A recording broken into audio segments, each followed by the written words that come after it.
The outgoing British Deputy Commissioner to Kenya, Susie Kitchens, has played a pivotal role in Kenya, particularly when it comes to science, technology and innovation. Her last 3 years in Kenya have seen the culmination of various partnerships between Kenya and the United Kingdom. Anita Nkonge spoke to her before she left the country and talked about this project.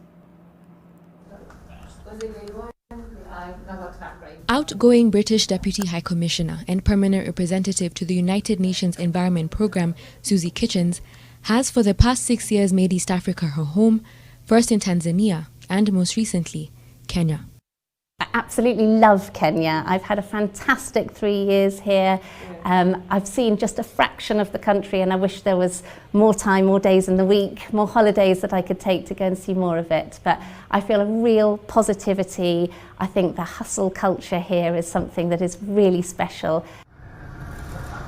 Kenya and the United Kingdom signed a strategic partnership earlier this year that sought to pave the way for a new relationship that will focus on collective expertise, resources and leadership in various aspects. We've got 5 pillars within the strategic partnership. So a big focus on mutual prosperity, that's about job creation, quality jobs and a good business environment.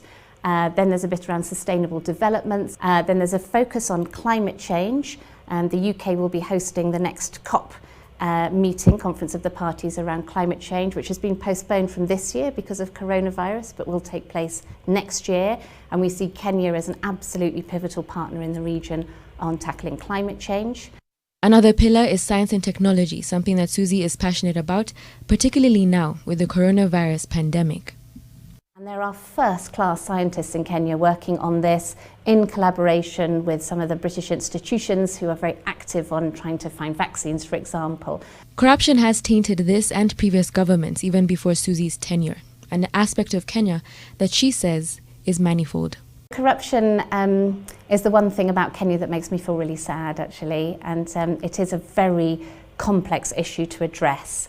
It is something that we talk about government to government a lot, and for us a focus has been on supporting Kenya's institutions. We have various bits of the UK government who are working with their counterparts in Kenya on elements of that.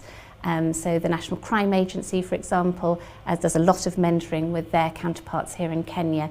Apart from bilateral relations, Susie leaves with a bit of Swahili, a taste of Kenya's traditional food, and some memorable experiences of Kenya. Some just a few days ago.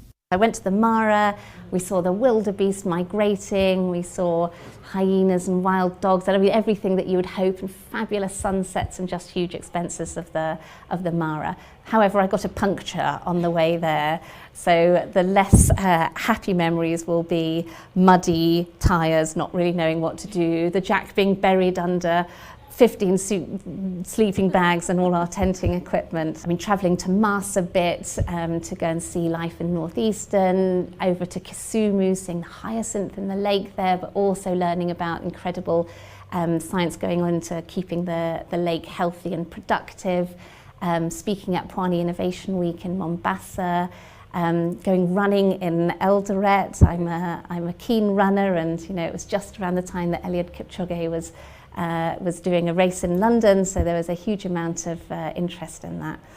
Anita Nkonge, NTV. Lots of different bits of Kenya in my time here. Quite some good insights there from Anita Nkonge speaking on matters diplomacy between Kenya and the United Kingdom.